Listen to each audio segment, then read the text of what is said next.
Hello, beautiful people, and welcome to this edition of What Would You Miss? Today I have somebody on that I met through my very dear friend Gabe. We kind of trail each other through a NAMI group, which is amazing. I love doing that. And we're just going to talk about her story and things that she would miss.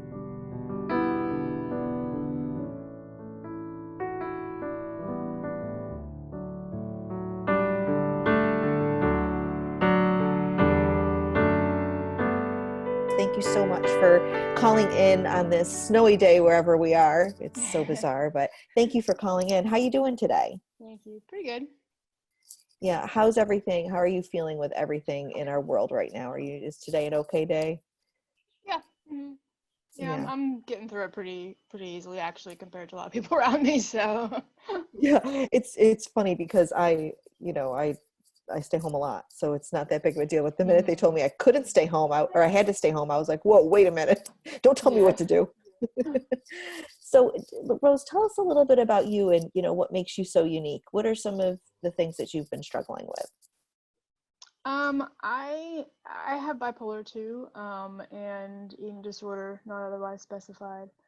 And those are things that are like just daily in my life. They affect my daily life, and I take medication, and I've been pretty stable for about 8 years on meds.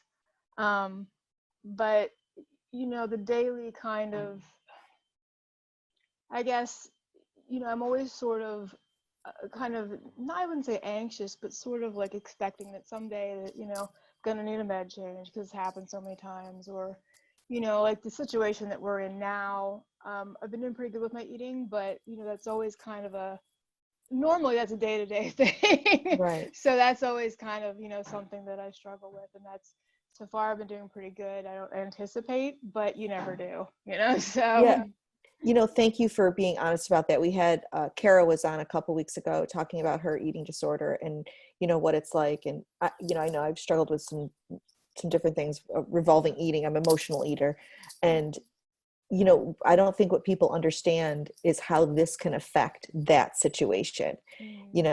Being in your house around food and having to think about it, and the control part of it is really hard because we're losing such control. So I really appreciate you for opening up, because I know that a lot of people watching this are struggling with exactly the same feelings, and it's important that we talk about it and create a safe space for it. Well, this is like one of those things, obviously we've never all been in this situation, so you can't like eyeball it ahead of time, but I have kidney and digestive issues from my eating disorder, and I have to really be careful what I eat. And so like right now, shortages in my area are making eating like a totally different ball game. So I am right now having to eat things that, normally would be on my absolute no list for my kidneys. And that's kind of in the back of my mind going, how long are we going to do this? Because that could really be a very real potential problem, for me health wise. So, you just have to get through it. I didn't even think of it that way. What I kept thinking about was everybody's posting all this food that they're making and food that they're cooking. And there's that, yeah. And I didn't even think about that aspect of it. Your eating disorder, whether it's eating disorder or self-harm or whatever it is, right now everything is heightened. I mean, they call this Right. this is suicide season. March and April are really peak seasons for it, and I worry about our society and where we're at. So you're bipolar too, which I'm quite familiar with. I have a child who's diagnosed with that as well. How are you coping with that, with everything going on right now? Right now I am having more trouble with I would say suicidal thoughts. Now, I usually do, like they always kind of strike me, because I always feel like, I get them almost when my life is going great, and they're just kind of out of nowhere, so I have a really hard time like talking about them. I tend to either write or something, but it's, one of the things that I have benefited from actually during this time is the online groups that have popped up. Like NAMI Awesome. has a ton of them that I've been catching in on, and there's one that NAMI Bucks does. It's Alternatives to Suicide, and I've dropped in on that one or two times, and it's just so helpful to be able to talk frankly about those things, and nobody's trying to whisk you to the hospital, or nobody's frightened around, you know, like when you talk about those things with people who aren't experienced, they get frightened, you know, and they either pull away or, you know, something. But it's just a frank, like, you know, hey, Friday night I was thinking about this, you know, and everybody's like nodding, like, yeah, we get it, you know. So that's kind of, I I hope that that love what kind of, you just you said. know, I returns. I love what you just said. And first of all, I love that NAMI does the alternatives to Mm, suicide, because that sentence is so imperative. Like, it's so important. But you just said how these thoughts come into our head. I totally get it. I'm there with you. You know, I'm waking up like, oh crap, here we go again. Like, the thoughts just come yeah, flooding in, even though everything's okay. Sometimes I feel like when everything's going okay, the thoughts are worse for me, because I'm like waiting for that shoe to drop. Like, okay, everything's going really good, something bad's got to yeah, happen. And that's when I start thinking like that. But you're so right, to be able to say it in a group where people just nod and are like, okay, let's talk about this, instead of saying, well, why would you think that? Like, how can you think that way? yeah, It's so different. And it is one of the most helpful things. You know, the best way to prevent suicide is to talk about it. You know, we right. think that we're going to talk about it, it's going to scare people and make somebody want to, you know, attempt, but that's not the case. No, no. And I was talking about that at work the other day, actually. I tend to bring up these things at work. You know, I feel like the business world is sort of the last frontier for mental health, and it's, you know, people are extremely uncomfortable with doing that. But I'd send out an email to my coworkers and just saying that, you know, and this is an extreme situation. Okay, so people who Mhm. don't have background with mental health, don't have a mental illness, it's not going to be far-fetched for you to wake up and feel overwhelmed, even when we start going back to some sort of sense of normalcy, to feel like this isn't my life, and I don't want to get up tomorrow, and that would be a normal reaction to a ridiculous situation.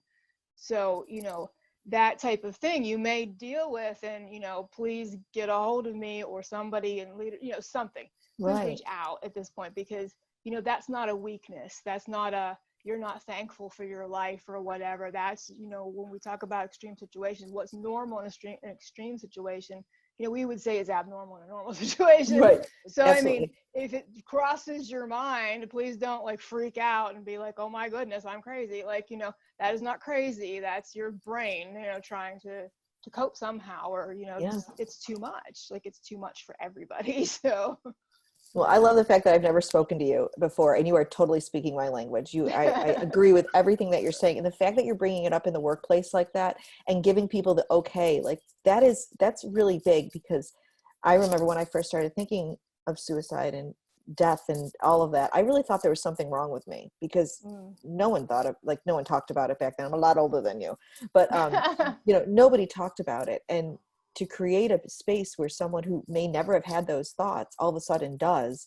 is so important, because it does, you know, it's okay to talk about this. There's nothing wrong with it. mm. um, you know, so you said something about going back to normalcy after this. I mean, that to me is something that has been on my mind constantly, is how do we go back to normal after this? Yeah. You know, just that human touch, like wanting to be able to hug someone. I'm dying to hug people. I'm a hugger.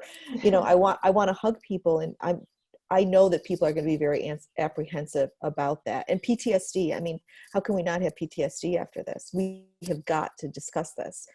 You're a writer, so tell me, like, are you going to write about this? Is this something that you're thinking about? I saw, this was just like in a conversation online. Somebody said, hey, you know, somebody should kind of I want to say keep a journal or a diary or something, just for like Mm, historians at some point, that, you know, this is a historic moment that we're all living through. right. It's going to drag out for a while, and, you know, it will greatly impact the future and how we deal socially and whatever. So it would be nice if people, you know, you look through, and a lot of the things we learn about in history is from people's diaries, that they were just keeping a daily diary or whatever. And I'm not a person who keeps a diary at all. I've tried journaling for years, and I just can't seem to do it, but I have been. I started maybe 3 weeks ago, and I've been Wow. doing, like, I've tried to do like a daily, like the first two were kind of a catch up of what all's going on. It Mhm. was real long, and then it's kind of a, now it's more of a daily thing. And I think I'm just gonna, like, I don't know, maybe even keep it in a lockbox, and, you know, for somebody That's to find at some point or such a something. great idea. That is really, really a great idea. So what are some of your coping mechanisms that you use when you're feeling that way? When those thoughts start rushing into your head, how do you cope? um I usually reach out to my therapist. We text, and I just let her know, like I call it having bad thoughts. And I know I've heard Mhm. that from other people in the community. They kind of refer to as that.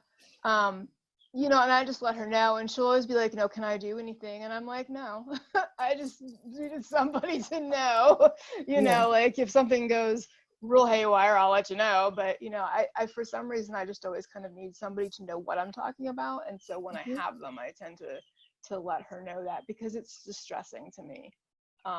You know, I don't know how other people experience those thoughts particularly, but I tend to have visions of like myself dying and that type of Mhm. thing. And it's not like to where I want to die. It's just this continual, like I wake up Yeah. and I'm like, oh, well, but you probably should be dead. You know what I mean? Like things Yep. like that. But it's not like, oh, I want to. Like, you know, I've got all these things to look forward to and stuff. But I tend to be a person who's really great in a crisis. I've just had a lot of stuff in my life just from early childhood. And so when the Right. crisis hits, like I know what to do. And I'm like, all right, this, and this, like, come on, chop, chop, you know. But when it's done, I guess my emotions just catch up with me at some Right. point, and then I'm done for a while, like, and Yeah. then I'm upset, and it's like way later, and everybody else is like, oh, we're out of the situation, and I'm like, oh my gosh, you know. So it's kind of like then that it hits me, and I'm getting better at saying to somebody like my husband, you know, wow, that was rough, or this is what I'm thinking. But I'm not a good verbal person for that at all. And the last That couple perspective. Go ahead. Go ahead. Sorry.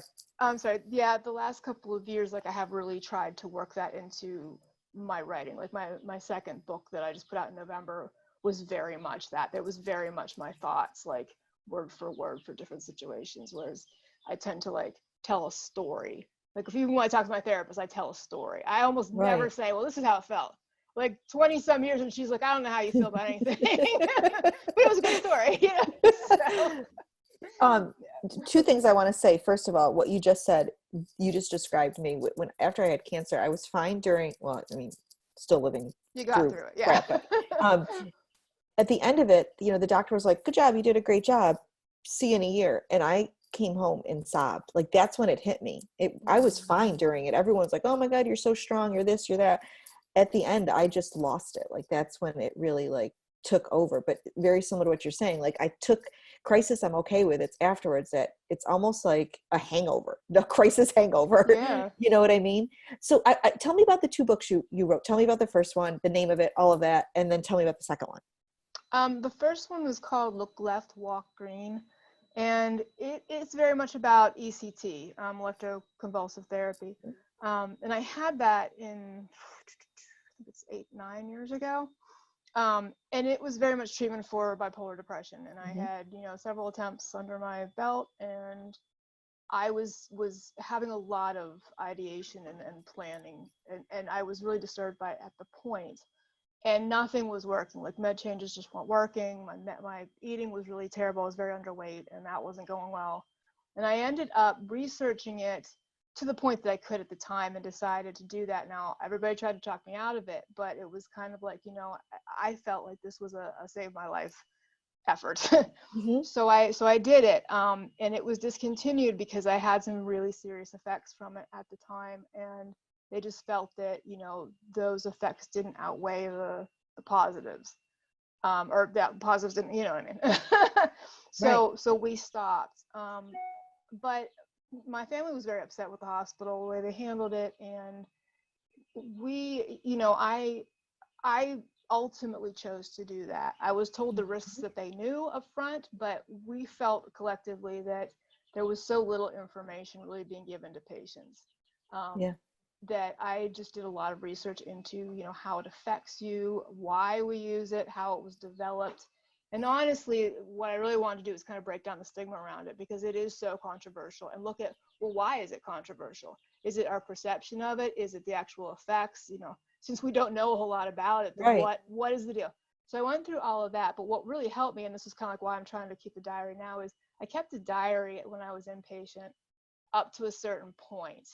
And then I just wasn't able to do it anymore. But I have major memory loss from it, and so I don't remember really any of it. Mm-hmm.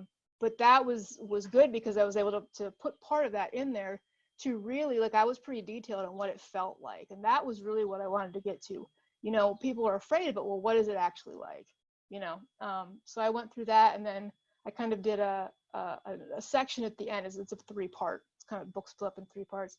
The 3rd part was very much for caregivers, because this was something that was a real, you know, it was terrible. I mean, I had very bad memory. You know, I didn't like the same things that I did beforehand, and this was extremely difficult for my husband.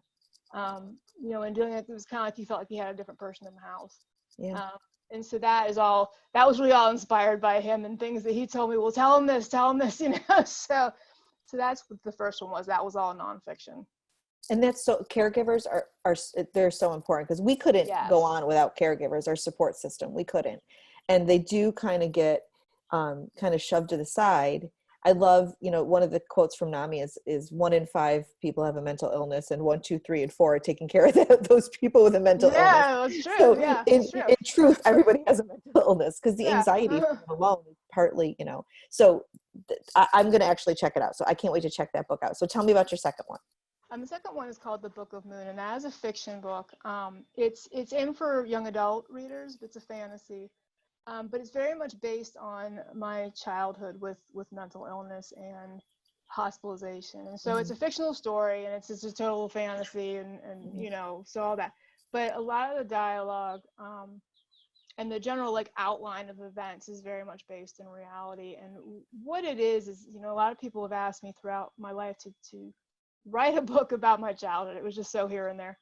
And I felt like, you know, in doing so, because of the reactions that people have had towards my family, that I wouldn't be able to represent them really factually. Like, I know the story, I was there, and I've seen them at their best, and I've seen them at their worst. But when I tell the story, it seems like people always see the worst.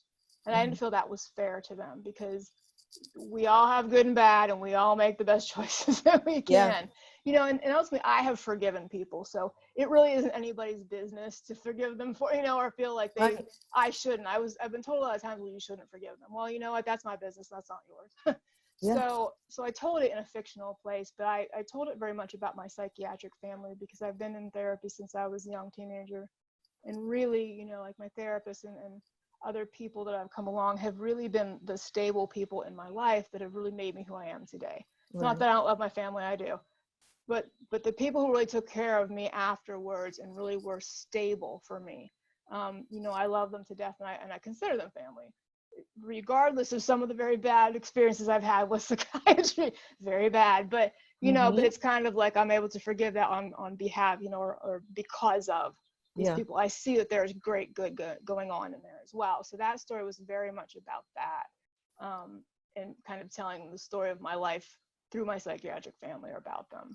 I think the reality of our families, you know, is that they don't know what they're doing. Like, this is brand freaking new to them. Like, this is a whole different world. And that's why this is so important, to have a conversation about it and see that, you know, other families do struggle with it. I had somebody on who, it was a father and daughter, and the father said, you know, I just want you to know that I don't know what I'm doing. So just talk to me and let me know what I can do, and I'll do the best I can. And I thought that was so important to say, because as kids, as teenagers, you think your parents know everything, and that they're, you know, that they must know what they're doing. And when they're doing things that, I don't want to say are harmful, but kind of go against the better judgment of your mental being, you think it's you that's the problem. You know, when there's no rule book, there's no handbook that says, here's how you deal with a kid with a mental illness. Because truth to be told, every child with a mental illness is completely different. You said 2 things that I think are really important. You were having suicidal thoughts, ideations, and then you were thinking about a plan. And I think those are the things that people do not understand, that, like you were saying, people think about this. This is a normal thought, especially if you live with depression, anxiety, PTSD. To have suicidal thoughts is completely normal. When you move into that plan stage is when you really need to reach out for help. And it's a different phase. Which brings me to my question. I'm just curious, because I always ask everybody what they think about this. What are your thoughts on triggers? Like, so everything I feel, my group of crazies, as we call them, friends, that triggers are, you know, there's a reason for triggers. We want to push through that emotion. That's why the trigger's there, to have you. Now, you may not be ready to feel it. The problem is the society slaps a trigger warning on everything. And then how do we read this stuff that's supposed to help us get through it? I don't know your whole story. You seem to be much like myself, and I call myself a walking trigger. How do you handle that when, you know, someone says, oh, that triggered me? Like, do you see what I'm saying? Do you get what I'm getting at? Yeah, you know, and I'm going to address this from eating disorders because that seems to be a real trigger happy kind of, Yeah. you know, group. And the way I've had a lot of words with the particular health system that I'm in the way that they approach triggers with eating disorders, because what they traditionally did was, and they're working on it, but traditionally what they did was they tried to take all triggers away absolutely altogether. There was absolutely nothing in language, nothing in signage, nothing everywhere, because, you know, they don't want to trigger you to do behaviors, and I understand that, but at the same time, you know, that's kind of an inpatient view. It's kind of an inpatient view altogether. Like when you're an inpatient, you know, yes, there's a period where you need to cool off and slow down and kind of get back into yourself and, you know, not deal with a whole lot of that. You're healing. It's a healing place supposedly, but you know, that's what the idea is. But when you get back out into the community, those triggers haven't gone anywhere. Like they're there. Your family hasn't changed. Your household hasn't changed. I mean, whatever was this blank world inpatient is waiting for you when you walk out the door. And I felt like, and I still do, that a lot of outpatient eating disorder stuff is still trying to keep those triggers all contained. And what ends up happening is, you know, you never actually get to talk about your issues, because you could trigger the guy next to you. Well, I'm sorry, but if you're going to actually get back to your life and survive and live, you have to deal with it. It's like they're not going to go away. Like when I see like a sandwich, I'm like, oh my gosh, I got to restrict. You know what I mean? Like it doesn't go away. Those thoughts never seem to go away. But I have gotten better at, you know, talking to myself and saying, now listen, you know, you didn't have lunch. You deserve to eat. Like you're allowed. See, my particular thing is I'm allowed to eat. That's everybody's a little bit different with that. But mine was like permission, like I'm allowed to, you know. So it's you have to get to where you can have that conversation in your head, or however you get through a trigger, because they're not going away. And really, do you want to live in a sterile world? I mean, isn't it that you want to live a life like you just don't know how, because you've got this disorder that's like pressing down on you? Is that what you want to do? And I think that when you're an inpatient, yes, at that point, or when you're suicidal, no, you cannot have those thoughts. You're not to the place where you can say, yes, I do want to live this life. You're really at the point where like, oh my gosh, my life is killing me. Like, so yeah, I think, you know, when a person really is suicidal and is having a lot of trouble with whatever disorder that they have, yeah, there is a short period where you kind of need to take those off and you know, just to be able to kind of regroup and heal a little bit or whatever. But then it's kind of like, you know, you got to get back on the horse. Yeah, you do. You have to get back. I don't think ultimately it's helpful to get rid of all the things that are going to trigger you. You know, it's obviously life is overwhelming or you wouldn't be in a situation, but you have to be able to start to work through them, or you're not going to have, you know, what kind of life do you have to live? There is nothing to look forward to then. You're kind of caged, you know? Exactly. No, I totally agree. I had asked you to share a what would you miss, and you did. It was so beautiful, and so many people actually messaged me afterwards and said, wow, that was, you know, that really was me. I mean, one of the comments underneath it was even, I'm sobbing right now, I feel like I wrote this. Like it, I love that. Like that is just stuff that I love. And I'm so glad you're here, because I got to meet you, and I'm going to buy your book so I can read it. What would you miss if you weren't here? You know, so when you asked me that, I, you know, had said the bad things that happened to me, the very serious things after I survived, because I'll tell you what I've experienced in my own life is every time I say, yeah, that made me stronger, life's kind of like, oh yeah, you're going to live through this and bring something else. It's kind of like, you ready? Like, you know, and Take this, bitch. Yeah, you know, and at this point, I'm 41 years old, and I feel like, you know, okay. Oh my God, I thought you were in your 20s. No. I swear to you. I'm not even joking. That's why I was like, I'm a lot older than you.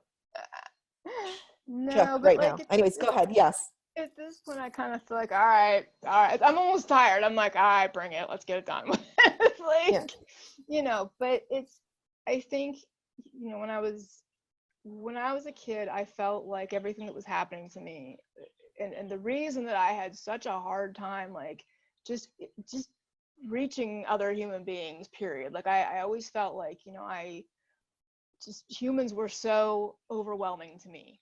But I could see the kids around me, the people around me, they had absolutely no trouble. Like they're running off to the football or, football team or whatever, and they want to play. And I always thought that this was something like inherently wrong with me. And so that these things are obviously happening to me because I'm just wrong. Like I shouldn't even be here. I don't know how I got here, but I shouldn't be here. Um, and later, I learned that a lot of it had to do with mental illness, but it really wasn't until I was in my 30s.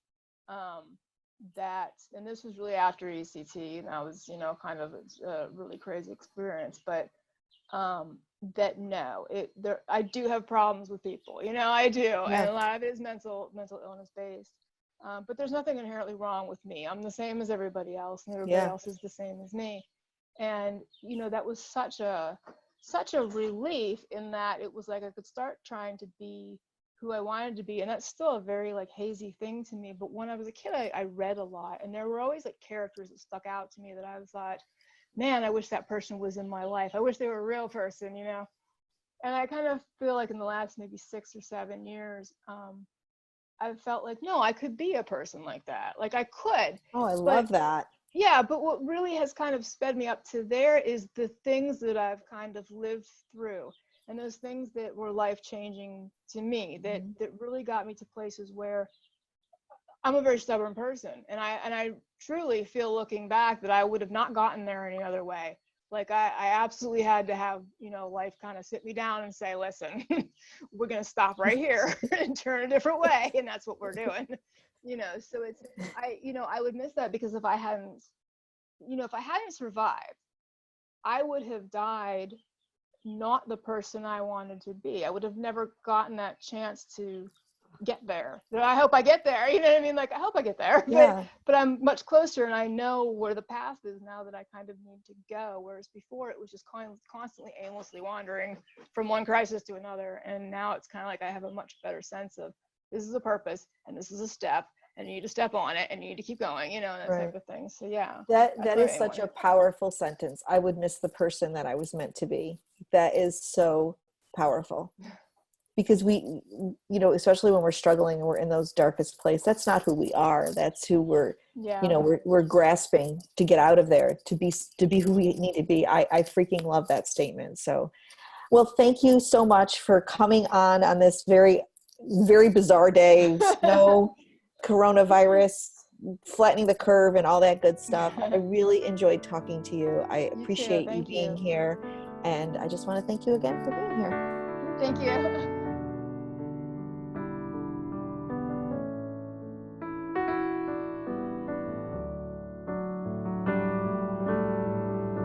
There's someone sitting in your chair.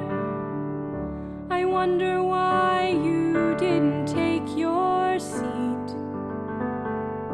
I look around and you're not there,